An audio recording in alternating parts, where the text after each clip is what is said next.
is the first day of the rainy season. 10,000 years ago, rain shifted in Africa and went northwards and came to our beautiful Nubia, came to our beautiful south here. So the rain is going to come down, it's going to fill the playa, hence the name playa. So savanna grass will spread around, and acacia will spread around. Now, trees acacia is against dryness, as you well know. It's a good tree. It's a strong tree. So that retains water. So, subhanallah, and glory be to Allah, this is a place which is giving us life in the middle of one of the hottest, driest, arid places in Africa. And you will study this culture and you will know that they herd cattle.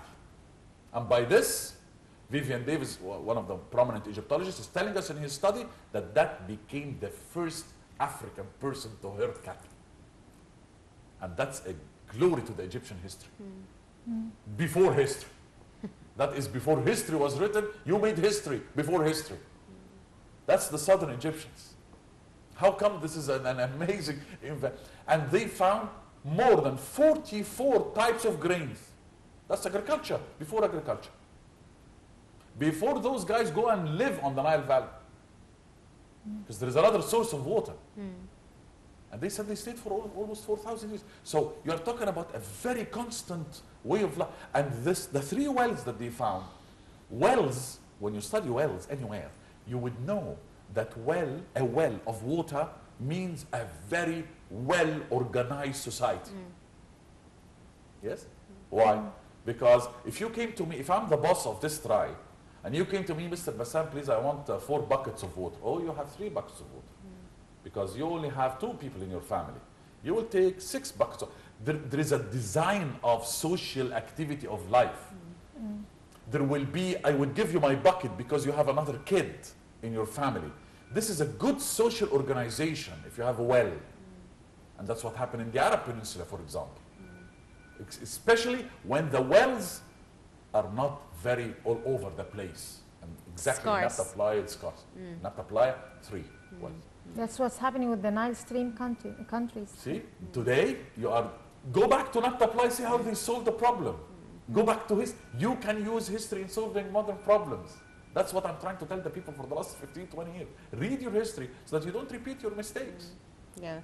Often people say you don't learn from your history, and that's the problem. You know why? Because we don't read. Because we do not read. The nation of read do not read. The nation of recite, they do not recite. Interestingly enough, Nabta Playa culture, they excavated 15 at least big houses in form of huts. Houses? This is the time when people were living in caves, killing bears and wearing their fur. You are building houses. And for the greatest amazement, they found that the 15 houses that they studied in Nabta Playa in southern Egypt were in 3 rows. 5 houses on each row. I'm sure there must be a very good reason behind it. That means architecture. This is architecture, this is discipline. You are putting, it's like you go to those new cities now and you find the compounds like, so this is a street. You are creating a street, a road between this. You are creating neighborhood.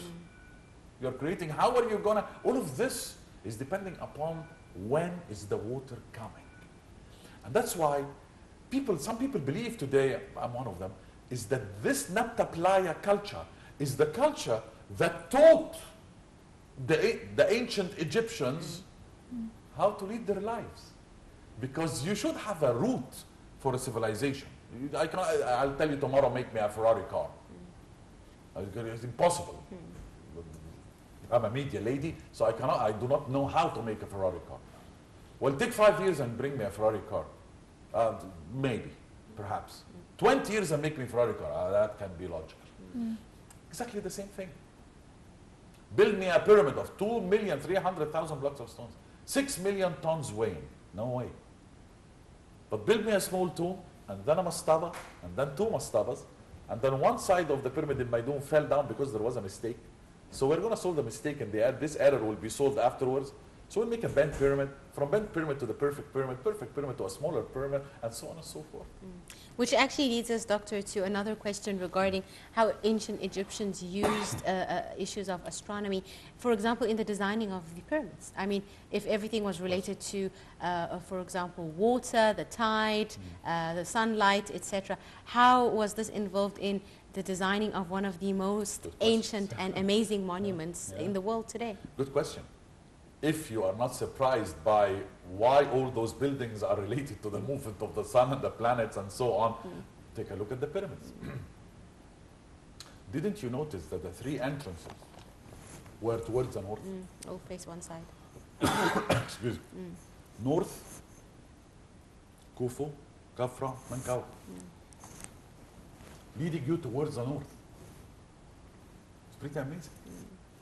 Why? Because the north has got this star. And the star is leading me to the world of the celestial heaven. I'm from there. Right. But in order that we can try to regard a role model or something, because this is not happening now by any means. Since we inherited that from our ancestors, but we're not making the best use of it. We need also, while we are taking a flashback into their lives and see how their culture was, we need also to study what were their tools or their search engines while they were doing all these achievements. Did it also come in history? How they were doing it? They found a tool which is the answer for your question. This tool is called merkhet. A wooden beam with numbers on it and this. Small rope coming down with weight. Put the merkhet in any place in heaven. You will get the line down. You will spot yourself as a priest in the middle. And you will drag a line on the sand. Let's take a look at the northern star. You will get the northern star by the rope with a weight. And you will stretch and you will put a stick. The shadow of such stick will give you south. So you get north, south. But wait until sunrise, and this stick will give east, and east will give west, sunrise and sunset. So the beginning was the merkhet. And the merkhet became known as, what's the meaning of merkhet? It's the instrument of knowledge. He called it instrument of knowledge, not instrument of astronomy, not this, that.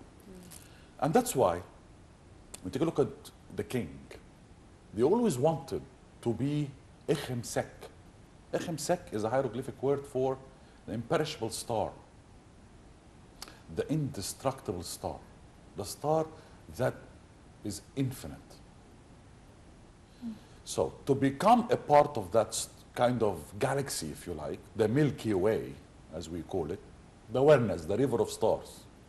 And the river of stars is also another obvious thing to all of us. You can see it, everybody can see the Milky. It's so huge that you can see it from Earth. Interesting thing, though, is these stars and the movement of stars is not only going to make you flooding, and we get you the days of flooding and so on, but it also made you divide your year into 360 days. And that was a mistake, because they found out that this is muddling up things. We have a text. Oh, Amun. He's talking to Amun, this person who wrote this text. Times are getting interrupted. Seasons are changing. Winter is coming into summer. This is an interesting text, because that means there was a mistake in those 5 days. The calculation. The calculation is wrong. So they added 5 days to the 360 and became 365. But you cannot add a 5-day like this in ancient Egypt. You have to give it a cult or a religious explanation. So the priests invented this idea. Even now. the priests invented this idea of the 5 days are the days of Isis, Osiris, Set, Nephthys, and Horus. Perfect. The 5 days for the 5 major characters of the mythology. And they made it, but you still have a quarter. because it's 365 days and quarter. A year. Mistakes. All the way until the 200s BC, when it was finally solved. And it was solved in Egypt as well in the days of the Ptolemies. These are Ptolemy Macedonians, the Greeks. They solved it. How? They added 1 full day every 4 years. Hence the leap year. It's really, really amazing, Dr. Bassam. I'm afraid we've run out of time, but it's been an absolute pleasure, Dr. Bassam, a prominent author in Egyptology. Thank you so much for joining us on the Breakfast Show. Thank you very much. I guess this is where we end this edition of the Breakfast Show. Many thanks to all of you who joined us, and please join us again tomorrow morning with another new edition and a new program. Till then, that's a goodbye.